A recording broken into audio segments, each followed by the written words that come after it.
ಬೇಕಾದ್ರೆ ಮಾತಾಡ್ಬೋದು ಅಂತ ಅನ್ಸುತ್ತೆ.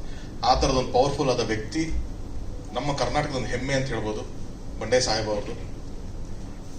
ಅವ್ರ ಬಗ್ಗೆ ಒಂದು ಸಿನಿಮಾ ಮಾಡ್ತಿದ್ದಾರೆ ಅಂತ ಗೊತ್ತಾದ ತಕ್ಷಣ ತುಂಬಾ ಹಿಂದೆನೇ ಗೊತ್ತಿತ್ತು, ಆಲ್ಮೋಸ್ಟ್ ಒಂದು ವರ್ಷದಿಂದ ಗೊತ್ತು ನನಗೆ.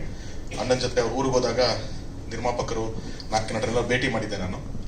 ಸೊ ಅವಾಗಲೇ ಗೊತ್ತಿತ್ತು, ಹೌದಲ್ಲ ಈ ಥರದೊಂದು ಅದ್ಭುತವಾದ ವ್ಯಕ್ತಿ ಬಗ್ಗೆ ಒಂದು ಸಿನಿಮಾ ಆಗ್ತಿದೆಯಲ್ಲ ಅಂತ ನನಗೂ ಒಂದು ಖುಷಿ. ಒಬ್ಬ ಡೈರೆಕ್ಟರ್ ಆಗಿ ನನಗೆ ಅದ್ರ ಬಗ್ಗೆ ಒಂದು ಖುಷಿ ಇತ್ತು. ಅದಾದ್ಮೇಲೆ ಅವ್ರ ಬಗ್ಗೆ ನಾವು ತಿಳ್ಕೊಂಡಿದ್ದೆಲ್ಲನೂ ಯಾವಾಗ ಅಂತಂದ್ರೆ ಹಾನೆಸ್ಟ್ಲಿ ನಮಗೆ ಅವ್ರ ಸಾವಿನ ನಂತರ ನಮ್ಗೆ ಜಾಸ್ತಿ ಗೊತ್ತಾಗ್ತಾ ಹೋಯ್ತು ಅವ್ರ ಬಗ್ಗೆ. ಎಲ್ಲ ಜನಕ್ಕೆಲ್ಲನೂ ಅವ್ರ ಸಾವೇ ಅದೊಂದು ಮಿಸ್ಟ್ರಿ ಆಗಿತ್ತು, ಅಥವಾ ಅದ್ರ ಬಗ್ಗೆ ಸುತ್ತದ ಒಂದು ವಿಷಯಗಳು, ಕಾಂಟ್ರವರ್ಸಿಗಳು, ಅದರಿಂದ ತುಂಬಾ ಅವಾಗ ನಮಗೆ ಫೋರ್ಗ್ರೌಂಡ್ ಅಲ್ಲಿ ವಿಷಯ ಕಾಣಿಸ್ತಾ ಇತ್ತು. ಆದ್ರೆ ನಾನು ಅವ್ರ ಜೊತೆ ಕುತ್ಕೊಂಡು ಮಾತಾಡಿದಾಗ ಅವ್ರ ಬಗ್ಗೆ ತಿಳ್ಕೊಂಡಾಗ ಇಷ್ಟೊಂದು ಅಚೀವ್ಮೆಂಟ್ಸ್ ಇದೆಯಲ್ಲ, ಅವಾಗ ಹೇಳಿದೆ ಸರ್, ಈ ಸಿನಿಮಾ ಜನಕ್ಕೇನು ಅವ್ರ ಸಾವಿಂದ ಅವ್ರು ಗೊತ್ತಾಗಿದ್ದಾರೆ ಅದಲ್ಲ ಸರ್, ಅವ್ರ ಬದುಕಿಂದ ಗೊತ್ತಾಗಬೇಕು ಸರ್, ಅದಕ್ಕೊಂದು ಸಿನಿಮಾ ಮಾಡಿದಿರ ಬ್ಯೂಟಿಫುಲ್ ಆಗಿದೆ ಸರ್ ಅಂತ ನಾನು ಹೇಳಿದೆ ಅದು. ಸೊ ಹಾಗಾಗಿ ಕನ್ನಡ ಚಿತ್ರರಂಗದಲ್ಲಿ ಒಂದಷ್ಟು ಜನ ಲೆಜೆಂಡರಿ ಪೊಲೀಸ್ ಆಫೀಸರ್ಗಳ ಮೇಲೆ ಆದಂತ ಸಿನಿಮಾಗಳಿದೆ. ಸಾಂಗ್ಲಿಯಾನ ಆಗಿರ್ಬೋದು, SP ಸಾಂಗ್ಲಿಯಾನ ಆಗಿರ್ಬೋದು, ಅಥವಾ ಕೆಂಪಯ್ಯ IPS ಅಂತ ಸಿನಿಮಾ ಆಗಿರ್ಬೋದು. ಅದೆಲ್ಲ ನೋಡಿದಾಗ ನಮ್ಗೆ ಪ್ರೌಡ್ ಅನ್ಸುತ್ತೆ. ಸೊ ಆ ಸಾಲಿನಲ್ಲೇ ಈ ಸಿನಿಮಾ ಕೂಡ ಸೇರ್ಲಿ ಅಂತ ಅನ್ನೋದು ನನ್ನ ಒಂದು ಆಶಯ. ಅಂಡ್ ಅಷ್ಟು ಅದ್ಭುತವಾದಂತ ಒಂದು ಕಂಟೆಂಟ್ ಖಂಡಿತವಾಗ್ಲೂ ಇದೆ. ಯಾಕೆಂದ್ರೆ ನಾನು ಕೇಳಿದ್ದೀನಿ ಅವ್ರದ್ದು ಇನ್ಸಿಡೆಂಟ್ಸ್ಗಳಾಗಿರ್ಬೋದು, ಅವರ ಹೇಗೆ ಅವ್ರು ನಡ್ಕೊಂತಾ ಇದ್ರು, ಹೇಗೆ ಅವ್ರು ಟ್ಯಾಕಲ್ ಮಾಡ್ತಿದ್ರು ಕ್ರೈಮ್ನೆಲ್ಲ ಅಲ್ಲಿ ಅಂತ ಅಂದ್ಬಿಟ್ಟು ಅಂತ. ಅಂಡ್ ಹಾಗಾಗಿ ಒಂದು ಅದ್ಭುತವಾದಂಥ ಕಂಟೆಂಟ್, ನನಗೊಂದಷ್ಟು ಫುಟೇಜಸ್ ಎಲ್ಲ ತೋರಿಸಿದ್ರು ಅವಾಗ. ಸೊ ಹಾಗಾಗಿ ಚೆನ್ನಾಗಾಗ್ಲಿ ಆ ಸಿನಿಮಾ ಅನ್ನೋದು ನನಗಿದೆ. ಹಾಗೆ ಆ ಸಿನಿಮಾದ ಹಾಡು ಇವಾಗ ನೋಡಿದಾಗ ಟೀಸರು ಸೈಲೆನ್ಸ್ ಮಾಡ್ತು ನನಗೆ. ಯಾಕೆ ಅಂತಂದ್ರೆ ಏನು ಜಾಸ್ತಿ ಹೇಳಿಲ್ಲ ಅಂತ ಅಂದ್ಬಿಟ್ಟು, ಸಾಂಗು ಅಲ್ಲಿ ಬಂದಂತ ವಿಜುವಲ್ಸ್ ನಮ್ಮನ್ನ ಸೈಲೆನ್ಸ್ ಮಾಡ್ತು. ಮುಳುಗಿ ಹೋದ ದೊರೆ ಅನ್ನೋದಕ್ಕಿಂತ ನಮ್ಗೆ ನಗುವಿನ ಒಡೆಯ ನಮ್ಮ ಅಪ್ಪು ಸರ್ನ ವಿಜುವಲ್ ತೋರಿಸಿದ್ದಾರೆ. ಖಂಡಿತವಾಗ್ಲೂ ಸಿನಿಮಾದಲ್ಲಿ ಅದು ಬೇರೆ ತರ ಸಾಂಗ್ ಇದೆ, ಬಟ್ ಇಲ್ಲಿ ಅದಕ್ಕೊಂದು ವೆರಿ ಆಪ್ಟ್ ಲಿರಿಕಲ್ ವಿಡಿಯೋ ಮಾಡಿದ್ದಾರೆ. ತುಂಬಾ ಎಮೋಷನಲಿ ಟಚ್ ಆಗುವಂತ ಒಂದು ಲಿರಿಕಲ್, ಅಂಡ್ ಎವ್ರಿ ಲೈನ್ ಅಲ್ಲೂ ಕೂಡ ಅಪ್ಪು ಸರ್ ಕನೆಕ್ಟ್ ಆಗುವಂತ ಒಂದು ಬ್ಯೂಟಿಫುಲ್ ಲೈನ್ಸ್ ಇದೆ. ಸೊ ಅದಕ್ಕೆ ಕಂಗ್ರಾಚುಲೇಷನ್ ಸರ್, ಒಂದು ಆ ಥರ ಒಂದು ಥಾಟ್ ಪ್ರೊಸೆಸ್ ನಿಮ್ಗೆ ಬಂದಿದ್ದಕ್ಕೆ ಕಂಗ್ರಾಚುಲೇಷನ್ಸ್. ಅಂಡ್ ಮತ್ತೊಮ್ಮೆ ಪೊಲೀಸ್ ಡಿಪಾರ್ಟ್ಮೆಂಟ್ ಅನ್ನೋದು ಸಿನಿಮಾದಲ್ಲಿ ಕೆಲವೊಂದು ಟೈಮ್ ನೆಗೆಟಿವ್ ಆಗಿ ಕೂಡ ತೋರಿಸಿದ್ದಾರೆ, ಆದ್ರೆ ಅಷ್ಟೇ ಪವರ್ಫುಲ್ ಆಗಿ ಕೂಡ ಚಿತ್ರರಂಗದಲ್ಲಿ ಪೊಲೀಸರನ್ನ ತೋರಿಸಿದೀವಿ. ಎಷ್ಟೋ ಜನ ಹೀರೋಗಳು ಪೊಲೀಸನ್ನು ಅಷ್ಟು ಬ್ಯೂಟಿಫುಲ್ ಆಗಿ ತೋರಿಸಿದಕ್ಕೆ ನಮಗೆ ಎಷ್ಟೊಂದು ಜನಗಳಿಗೆ ಅದ್ರ ಬಗ್ಗೆ, ಆ ಡಿಪಾರ್ಟ್ಮೆಂಟ್ ಬಗ್ಗೆ ಒಂದು ಗೌರವ, ಪ್ರೀತಿ ಎಲ್ಲನೂ ಜಾಸ್ತಿ ಆಗೋದಕ್ಕೆ ಸಿನಿಮಾ ಕೂಡ ಒಂದು ಕಾಂಟ್ರಿಬ್ಯೂಷನ್ ಅಂತ ನಾನು ನಂಬ್ತೀನಿ ಯಾವಾಗಲೂ. ಅದು ನೆಗೆಟಿವ್ ಸೈಡ್ ಅಷ್ಟೇ ಅಲ್ಲದೆ ಪಾಸಿಟಿವ್ ಸೈಡ್ ಕೂಡ. ಸೊ ಆ ಸಾಲಿನಲ್ಲಿ ಬರ್ತಾರಂತ ಬಂಡೆ ಸಾಹೇಬ ಸಿನಿಮಾ ಒಳ್ಳೇದಾಗ್ಲಿ, ನಿರ್ಮಾಪಕರಿಗೆ, ಹೀರೋ ಸರ್ಗೆ, ಡೈರೆಕ್ಟರ್ಗೆ, ಎಲ್ಲರಿಗೂ. ಹೇಗೆ ನಮಗೆ ಸಾಂಗ್ಲಿಯಾನ ಸರ್ ಅವಾಗ ನಾವು ಚಿಕ್ಕ ವಯಸ್ಸಲ್ಲಿ ನೋಡಿದ್ರೆ ನಮ್ಗೆ ಗೊತ್ತೇ ಇರಲಿಲ್ಲ ರಿಯಲ್ ಸಾಂಗ್ಲಿಯಾನ ಸರ್ ಹೇಗಿದ್ದಾರೆ ಅಂತ. ಶಂಕರ್ನಾಗ್ ಸರ್ ಸಾಂಗ್ಲಿಯಾನ ಅಂತ ಫೀಲ್ ಮಾಡ್ತಿದ್ವಿ ನಾವು. ಹಂಗೆ ಬಂಡೆ ಸಾಹೇಬ್ ನಾವು ಯಾವಾಗಲೂ ಡೈರೆಕ್ಟ್ ಆಗಿ ನೋಡಿದಿರೋದ್ರಿಂದ ನಿಮ್ಮ ಮುಖಾಂತರ ಅವರು ಅನ್ನೋ ಹತ್ರ ಆಗ್ಲಿ ನಿಮಗೂ. ಸೊ ಇಡೀ ಟೀಮ್ಗೆ ಬೆಸ್ಟ್ ಆಫ್ ಲಕ್, ಒಳ್ಳೇದಾಗ್ಲಿ sir. Thank you so much Tarun sir. Rajegowda sir, ಒಂದು ಪವರ್ಫುಲ್ ಸಿನಿಮಾ ಸದ್ಯದಲ್ಲೇ ಬರ್ತಾ ಇದೆ, ಬಂಡೆ ಸಾಹೇಬ್ ಸಿನಿಮಾ. ನಿಮ್ಮ ಬೆಸ್ಟ್ ವಿಶಸ್. ಯಾಕಂದ್ರೆ ಮೊಟ್ಟ ಮೊದಲಾಗಿ ನಮ್ಮ ಗೋಪಣ್ಣ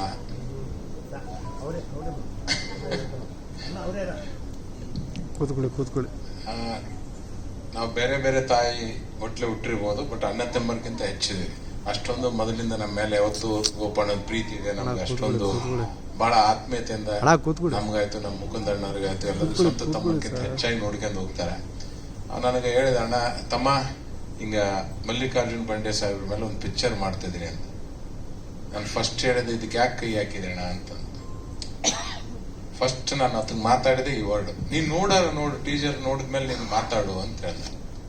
ಆಯ್ತು, ಏನ್ ಮಾಡಿದೆ, ಒಳ್ಳೇದಾಗ್ಲಿ, ನೀನ್ ಮಾಡಿದೆ. ಅವತ್ತು ಎಲ್ಲಾನು ಸಕ್ಸಸ್ ಆಗ್ಯದ, ಇದನ್ನು ಸಕ್ಸಸ್ ಆಗ್ಲಿ ಅಂತೇಳಿ ಅವತ್ತೇ ಹಾರೈಸಿದೆ. ನಿಜಕ್ಕೂ ಅಣ್ಣ, ಇವತ್ತು ನೋಡಿದಾಗ ನಾನು ನಿನಗೆ ಅವತ್ತಂದು ಮಾತು ತಪ್ಪಾಯ್ತು, ಇವತ್ತು ನೀ ಏನ್ ಮಾಡಿದೆ ಬಹಳ ಚಲೋ ಮಾಡಿದೆ, ಒಳ್ಳೇದಾಗ್ಲಿ ಅಂತ. ಯಾಕಂದ್ರೆ ನಮ್ಗೆಲ್ಲರಿಗೂ ಗೊತ್ತು ಮಲ್ಲಿಕಾರ್ಜುನ್ ಬಂಡೆ ಅಂತಂದ್ರೆ ಎಷ್ಟು ದಕ್ಷ ಅಧಿಕಾರಿ ಅಂತಂದು. ಯಾಕಂದ್ರೆ ಗುಲ್ಬರ್ಗದಾಗ ನಮ್ಮ ಮನಿ ಇರೋಂತ ಆ ಸ್ಟೇಷನ್ ಅವ್ರ ಏರಿಯಾ ಲಿಮಿಟ್ಸ್ ಅಲ್ಲೇ ಬರ್ತಿತ್ತು. PSI KS ಆಫೀಸರ್ ಅವರು PSI ಆಗಿ ಕೆಲಸ ಮಾಡಿದ್ರು. 2014ರಲ್ಲಿ ಒಂದು ಘಟನೆ ನಡೀತು. ಒಬ್ಬ ರೌಡಿ ಸೀಟರ್ನ ಹಿಡಿಯಕ್ ಹೋದಂತ ಸಂದರ್ಭದಲ್ಲಿ ಅಲ್ಲಿ ಇದಾದ್ಮೇಲೆ ಹುತಾತ್ಮರಾದ್ರವರು. ಅದ್ರ ಬಗ್ಗೆ ಬಹಳ ಗೊತ್ತು. ಅದರಷ್ಟೇ ಪವರ್ಫುಲ್ ಅವ್ರ ವೈಫ್ದು ಸ್ಟೋರಿ ಬರ್ತದೆ. ಅವ್ನು ಹೇಳ್ತಿದ್ದು ಅಷ್ಟೇ ಪವರ್ಫುಲ್ ಸ್ಟೋರಿ ಇದೆ. ನಿಜಕ್ಕೂ ನಾನು ಬಹಳ ಕೃತಜ್ಞತೆ ಸಲ್ಲಿಸ್ತೇನೆ ನಿಮ್ಗೆ. ಯಾಕೆ ಅಂತ ಒಬ್ಬ ಯುವಕರು, ಅಂತ ಒಳ್ಳೆ ಅಧಿಕಾರಿಗಳು ಎಲ್ಲೋ ಈಗ ನೋಡೋಣ ಆಲ್ಮೋಸ್ಟ್ 11 ವರ್ಷ ಆಯ್ತು. ಅಂಥವ್ರನ್ನ ನೀವು ನೆನ್ಪು ಮಾಡಿದ್ದು ನಿಜಕ್ಕೂ ಬಹಳ ಖುಷಿ ಆಗಿದೆ. ಯಾಕಂತಂದ್ರೆ ನಮ್ಮ ಚಿನ್ಮಯವರು ಬಹಳ ಅದ್ಭುತವಾಗಿ ತಾವು ಈ ಪಿಕ್ಚರ್ನ ಬಂಡೆ ಸಾಬ್ ಅಂತ ಚಿನ್ಮಯ ರಾಮ್ ಅವರು ಮಾಡಿದ್ದಾರೆ. ಅದೇ ತರ ನಮ್ಮ ಸಂತೋಷ್ ರಾಮ್ ಅವರು ಹೀರೋ ಆಗಿ ಇದು ಕೆಲಸ ಮಾಡ್ತಿದ್ದಾರೆ. ಒಂದ್ ರೀತಿ ನೋಡಿದ ತಕ್ಷಣ ಹೀರೋನ್ ಯಾವ ತರ ಅಂತ ಬಂಡೆಯವರೇ ಮಲ್ಲಿಕಾರ್ಜುನ್ ಬಂಡೆರೇ ಬಂದ್ರೆ ಅನ್ನೋ ತರ ಅಷ್ಟೊಂದು ಇದೆ. ಬಹಳ ಒಂದು ಒಳ್ಳೆ ರೀತಿಯಿಂದ ತಾವು ಇದು ಮಾಡಿದ್ದಾರೆ. ಯಾಕಂದ್ರೆ ಫಿಲಿಮ್ಗಳು ನಾವು ಬಹಳಷ್ಟು ನೋಡಿರ್ತೀವಿ, ಅದ್ರ ರಿಯಲ್ ಘಟನೆ ಇದೆ. ಇದನ್ನ ಮಾಡೋಂಥ ಧೈರ್ಯ ಬಹಳ ಜನ ಕಡಿಮೆ ಇರ್ತದೆ. ಯಾಕಂತಂದ್ರೆ ಸಾಕಷ್ಟು 2014ರಲ್ಲಿ ಬಹಳ ಇಶ್ಯೂ ಆಯ್ತು ಇದು. ಪಾಪ ಅವ್ರನ್ನ ಹೈದ್ರಾಬಾದ್ ತಗೊಂಡೋಗಿ ಬಹಳ ಉಳ್ಸಕ್ ಪ್ರಯತ್ನ ಪಟ್ರು. ಆದ್ರೂ ಇವತ್ತು ನಮ್ಮೆಲ್ಲರನ್ನ ಅಗಲಿ ಹೋದ್ರು. ಅವ್ರು ಸ್ವಲ್ಪ ದಿನ ಆದ್ಮೇಲೆ ಅವ್ರ ಮಿಸ್ಸಸ್ನು ಇದೇ ಆಘಾತದಲ್ಲಿ ಅವರು ನಮ್ಮನ್ನೆಲ್ಲ ಬಿಟ್ಟು ಹೋಗ್ತಾರೆ ಅಂತ ಒಂದು ಪವರ್ಫುಲ್ ಸ್ಟೋರಿ ಇದೆ ಇದು. ಅದ್ರಾಗ ಇಲ್ಲಿ ಬಂದ ಮೇಲೆ ನೋಡಿದ್ವಿ, ಇದು ಒಂದು ಭಾಷೆ ಅಲ್ಲ, ಪ್ಯಾನ್ ಇಂಡಿಯಾ ಮೂವಿ ಮಾಡ್ತಿದ್ದಾರೆ. ಯಾಕಂದ್ರೆ ನಮ್ಮ ಗೋಪಣ್ಣ ಮಾಡಿದ್ರೆ ಅದೇ ತರಾನೇ ಇರ್ತಾವ. ಒಂದು ಏನೋ ಒಂದು ವಿಚಿತ್ರ, ಆ ಮನುಷ್ಯನ್ ಧೈರ್ಯನೇ ಬೇರೆ ಲೆವೆಲ್, ಅಷ್ಟೊಂದು ಒಳ್ಳೆ ಅಂತ. ಇಲ್ಲಿ ಬಂದ ಮೇಲೆ ಗೊತ್ತಾಯ್ತು ನಮ್ಮ ಅಣ್ಣನು ಆಕ್ಟಿಂಗ್ ಇದ್ರಾಗ ಮಾಡ್ಯಾನ ಅಂತಂದು. IG role sir, IG role ಮಾಡಿಬಿಟ್ಟ.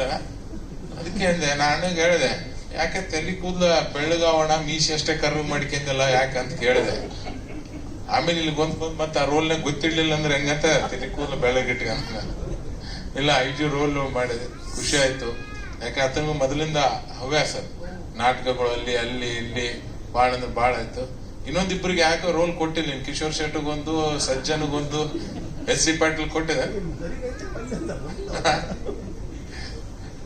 ಯಾಕ ಅವ್ರದೊಂದು ಗ್ಯಾಂಗ್ ಇದೆ ನಮ್ಮ ಅವರು. ಬಹಳ ಖುಷಿಯಿಂದ ಇಂತ, ಯಾಕಂತಂದ್ರೆ ಯುವಕರಿಗೆ ಪ್ರೇರಣೆ ಆಗ್ತವೆ ಇಂಥ ಫಿಲಿಮ್ಗಳು. ಯುವಕರಿಗೆ ಮತ್ತು ಈಗಿರುವಂತ ಪೊಲೀಸ್ ಅಧಿಕಾರಿಗಳಿಗೆ ಪ್ರೇರಣೆ ಆಗ್ತದೆ. ಯಾಕಂದ್ರೆ ಇಂಥ ಒಳ್ಳೆ ಅಧಿಕಾರಿಗಳು ನಮ್ಮ ಹತ್ರ ಇದ್ರು. ಅವರು ಜೀವನನೇ ಲೆಕ್ಕ ಅಂದ್ರೆ ಯಾವುದನ್ನು ಆ ಒಂದು ದುಷ್ಟರನ್ನ, ಆ ಒಂದು ಕಳ್ಳರನ್ನ, ಆ ನಟೋರಿಷನ್ ಹಿಡಿಯಕ್ಕೆ ತಮ್ಮ ಜೀವನೇ ಬಲಿ ಕೊಟ್ರು ಅನ್ನೋದಕ್ಕೆ ಎಲ್ಲರಿಗೂ ಒಂದು ಮಾದರಿ ಆಗ್ತಾನೆ. ಅದ್ಭುತವಾದಂತ ಸ್ಟೋರಿ ನೀವು ತೋರಿಸಿದ್ರಿ. ನಿಜಕ್ಕೂ ಬಹಳ ಅದ್ಭುತವಾಗಿ ತಮ್ಮ ಪರ್ಫಾರ್ಮೆನ್ಸ್ ಬಂದಿದೆ. ಡೈರೆಕ್ಟರ್ನು ಬಹಳ ಅದ್ಭುತವಾಗಿ ಕೆಲಸ ಮಾಡಿದ್ರಿ. ಈ ತಂಡಕ್ಕೆ ಎಲ್ಲರಿಗೂ ಒಳ್ಳೇದಾಗ್ಲಿ, ಈ ಫಿಲಿಂ ಯಶಸ್ವಿ ಆಗ್ಲಿ. ಯಾಕಂದ್ರೆ ನಮ್ಮ ಭಾಗದವ್ರಂತೂ ದಯವಿಟ್ಟು ನಮ್ಮ ಕಲ್ಯಾಣ ಕರ್ನಾಟಕದವರು ಮತ್ತು ಉತ್ತರ ಕರ್ನಾಟಕ ಕಂಪಲ್ಸರಿಯಾಗಿ ಮಸ್ಟ್ ಅಂಡ್ ಶುಡ್ ಈ ಪಿಕ್ಚರ್ ನೋಡ್ಲೇಬೇಕು. ಅಷ್ಟು ಒಳ್ಳೆಯದ ಸ್ಟೋರಿ ಅದ. ನೋಡಿದ್ರೆ ನಿಜಕ್ಕೂ ಬಹಳ ಒಳ್ಳೇದಾಗ್ತದೆ. ಬೆಂಗಳೂರು ಜನರಂತೂ ನೀವು ಆಶೀರ್ವಾದ ಮಾಡೇ ಮಾಡ್ತಾರೆ ಅಂತ ನಂಗೆ ಸಂಪೂರ್ಣ ವಿಶ್ವಾಸ ಇದೆ. ಯಾಕಂದ್ರೆ ಎಲ್ಲ ಮಾಧ್ಯಮದವರು ಎಲ್ಲರೂ ಬಂದಿರಿ, ಹೊಸೊಬ್ರು ಈ ಪ್ರಯತ್ನ ಮಾಡ್ತಿದ್ದಾರೆ. ನಮ್ಮ ಭಾಗದವರು ಇಂಥ ಮೂವಿಗಳು ಮಾಡಕ್ ಮುಂದೆ ಬರುತ್ತಿದ್ದಾರೆ. ನಮ್ಮ ಬಸವರಾಜ್ ಪಡ್ಕೋಟಿನು ಆತನು ಅವ್ರ ಮಗಂದು ಯಾರ ಮಗ ಅಂತ ಒಂದು ಪಿಕ್ಚರ್ ಅವನು ಮಾಡ್ತಿದ್ದಾನೆ. ಈ ತರ ನಮ್ಮ ಭಾಗದವರು ನಾವು ಇಷ್ಟು ದಿನ ಬರೀ ಪಿಕ್ಚರ್ ನೋಡ್ತಿದ್ವಿ, ಈಗ ಮಾಡಂತ ಕೆಲಸವನ್ನು ಮಾಡ್ತಿದ್ದಾರೆ. ಬಹಳ ಖುಷಿ ಆಗ್ತದೆ. ಈ ಫಿಲಿಂಗೆ ಬಂಡೆ ಸಾಬ್ ಒಳ್ಳೇದಾಗ್ಲಿ, ಒಳ್ಳೆ ಯಶಸ್ವಿ ಸಿಗ್ಲಿ, ಒಳ್ಳೆ ಹೆಸರು ಡೈರೆಕ್ಟರ್ ಹಿಡಿದು ಪ್ರೊಡ್ಯೂಸರ್ ಹಿಡಿದು ಹೀರೋ ಹಿಡಿದು ಎಲ್ಲರಿಗೂ ಒಳ್ಳೆ ಹೆಸರು ಸಿಗ್ಲಿ. ದಾಯಣ್ಣ ಅಂದಾಗ ನಮ್ಮ ಅಣ್ಣಗೆ ಒಳ್ಳೆ ದುಡ್ಡುನೂ ಬರಲಿ ಅಂತ ಹೇಳ್ತಾ ಇವತ್ತು ಕರೆಸಿ ಇದು ಮಾಡೋದಕ್ಕೆ ನಿಮ್ಮೆಲ್ಲರಿಗೂ ತಿಳಿಸ್ತೇನೆ. ಮತ್ತೆ ಅಪ್ಪು ಸರ್ ಬಗ್ಗೆ ಬಹಳ ಅದ್ಭುತವಾಗಿ ನೀವು ಮಾಡಿದ್ರಿ. ತಮ್ಮ ನಾವು ಕುಂತು ನೋಡಾಗ, ಯಾಕಂದ್ರೆ ಆ ಇನ್ಸಿಡೆಂಟ್ ಆದಾಗ 3 ದಿನ ನಾವು ಅಲ್ಲೇ ಇದ್ದೀವಿ ಮೇಲೆ ನೋಡಿದಾಗ ನಮ್ಗೆ ಒಂಥರ ಇದಾಯ್ತು. ಅಶ್ವಿನಿ ಅಕ್ಕ ಇವತ್ತು ಆಕ್ಚುಲಿ ಬರಬೇಕಾಗಿತ್ತು. ಏನಪ್ಪಾ ಅಂದ್ರೆ ಅದೊಂದು ವಾರಣಾಸಿಯಲ್ಲಿ ಶೂಟಿಂಗ್ ಇದಕ್ಕೋಸ್ಕರ ಲೇಟ್ ಆಗಿ ಅವ್ರು ಈಗ ಬರ್ತಿದಾರೆ ಸಾಯಂಕಾಲ. ಅದಕ್ಕೆ ನೀವು ಸೋಮವಾರ ಆಗ್ಲಿ ಮಂಗಳವಾರ ತಂಡದವರು ತಾವು ದಯವಿಟ್ಟು ಅವ್ರ ಮನೆಗೆ ಹೋಗಿ ಭೇಟಿಯಾಗಿ ಈ ಸಾಂಗ್ ನ ಅವ್ರು ತೋರಿಸ್ಲೇಬೇಕು. ಅವರು ಹೇಳಿದಾರೆ ಯಾವಾಗ ಕಳ್ಸೋಣ ಅಂತ ಹೇಳಿದಾರೆ. ದಯವಿಟ್ಟು ತಾವು ಹೋಗಿ ಅವ್ರಿಗೆ ಭೇಟಿ ಆಗ್ಬೇಕಂತ ಹೇಳ್ತಾ ಎಲ್ಲಾ ಮಾಧ್ಯಮದವರು ಈ ಒಂದು ತಂಡಕ್ಕೆ ಪ್ರೋತ್ಸಾಹ ಕೊಟ್ಟು ಈ ಫಿಲ್ಮ್ ಯಶಸ್ವಿ ಆಗಲು ತಾವೆಲ್ಲ ಕಾರಣೀಭೂತ ಆಗ್ಬೇಕು ಅಂತ ಹೇಳಿ ಒಂದೆರಡು ಮಾತನ್ನು ಮುಗಿಸ್ತೀನಿ. Thank you so much Raju. ನಮ್ಮ ಅಕ್ಕ ಸಂಭಾಷ್ ಸಿಕ್ಬಿಟ್ಟಾಳ. ಹೌದು, ಪ್ರೊಡ್ಯೂಸರ್ ಶ್ರೀಮತಿ ಕಮಲಾ ದೊಡ್ಡಮನಿ ಅವರು. ನಮ್ಮ ಅಕ್ಕ ಸುಮ್ನೆ ಮನೆಯಾಗ ಕುಂದಿರ್ಸ್ತಾನೆ, ನಿನ್ಗೆ ಗೊತ್ತಿಲ್ಲ ನಮ್ಗೆ ಎಷ್ಟು ಕಾಟ ಕೊಡ್ತಾನಂತಂದು.